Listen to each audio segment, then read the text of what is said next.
Thanks for giving me the opportunity to discuss a few more issues related to the liberalism and secularism and democracy, especially in the Muslim world. Question in the minds of most of the viewers and the audience is that this is a kind of a pro-Western or pro-American policy to take their religion away from them and to give them the money and the development, industries, and a liberal society. Um, it's a misunderstanding.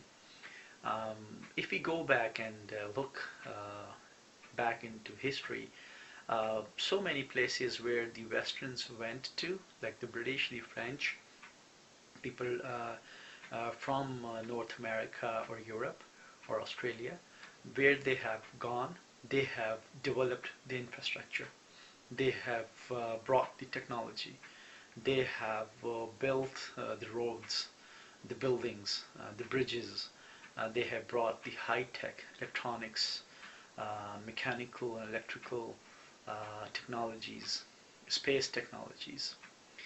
Um, Now, the world, the people all over the world, they are, most of us are very educated, um, and we are very civilized. We mean the whole world. But still, if you look back into the history, most of the killings in this world are on the basis of religion, sectarianism, hate between among the religions, hate with each other. So that's very miserable situation. So the aim of the liberal democratic party is to bring harmony, to do some improvements, to bring the society um, back to civilization. So me being a Muslim and my most of the um, fellows who are with me, they are mostly professors, scientists, researchers, anthropologists, industrialists, elites, corporation, the chief executives of corporations, and the politicians in developed countries, and the people who have their origin back home from a Muslim country, from Pakistan, Iran, Iraq, Middle East, and Afghanistan, and other Muslim countries.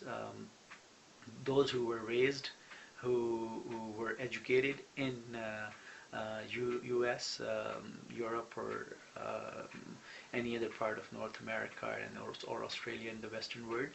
Um, so they have lived more than 3 years in a developed country, and they have studied or they have seen the development, the moral values, the liberal values in a secular or a liberal state. So they understand the message of a Western country or a developed world to the people in the developing or least developed countries.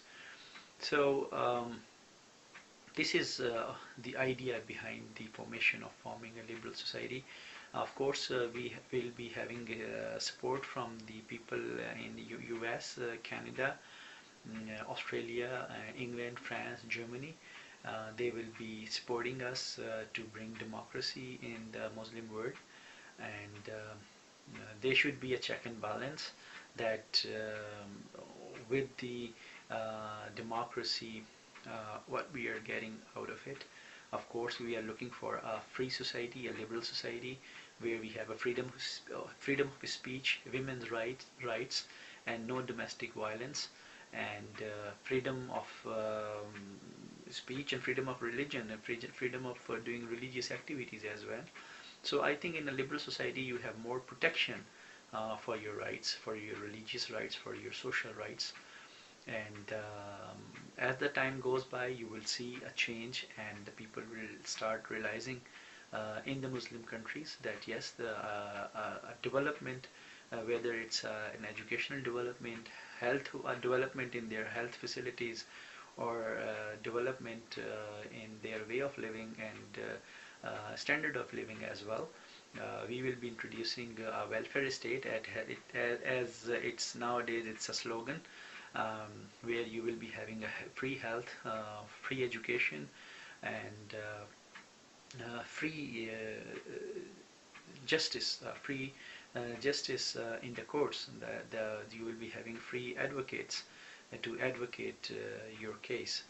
And we would like to eliminate the differences on the basis of race, color, religion, sects, languages, or gender, or generation. So this is killing our societies. Me being a Muslim, I have noticed that we don't have such kind of things in developed countries. I've been here for many years in these countries, and I've seen in North America and in Europe there is no such discrimination on the basis of race, color, religion, sect, or gender. So I hope the educated people from Pakistan, Iran, Iraq, and Afghanistan will come up. They will come forward and for a change. And as we have discussed, yes, for the students, we will be giving them scholarships, $500 per month, and for the imams of the mosques, if they will deliver liberalism and modernism and democracy and better education beside the religious education in their madrasas, we will be giving $1,000 per month to the imams. The network would be based in almost more than 40 Muslim countries initially, and I do understand that we'll be having obstacles, we will be having resistance from some people, but they are our friends, they are our brothers, and I would request them to please come and understand and try. We will try to convince them that the system is not against your religion, the system is against the policy, is against the way, against the system that you have at the moment, and this will bring harmony in their states.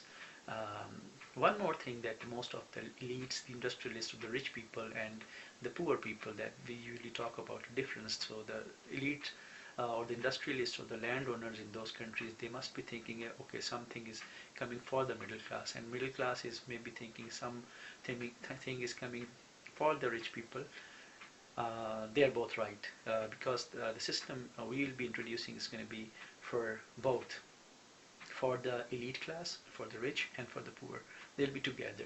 We won't say that the system will be against the rich people, against the industrialists and the landowners, and it won't be against the farmers and the labor class. So all will be united, and all will be convinced and will be taught that real democracy, where you have the freedom of speech and a better living standard, so that your next generations can get benefit of it. So this is the whole idea about it. So in next few more conversations, we will talk about the health and educational system, how we are going to improve, and what policies we have. We are in the process of writing 10,000 pages, a whole big document for our policy for the network, and we have support from the people in the developed countries, and also we will be meeting with the political parties in the United States, the Republicans and Democrats, and the Liberal and Conservative and NDP parties in Canada, and Liberal and Conservative parties in the United Kingdom, in France, in Germany, in Australia, in China and Russia. So to bring a package of liberalism for the Muslim states. Thanks for your time, and we'll talk about it later. Thank you.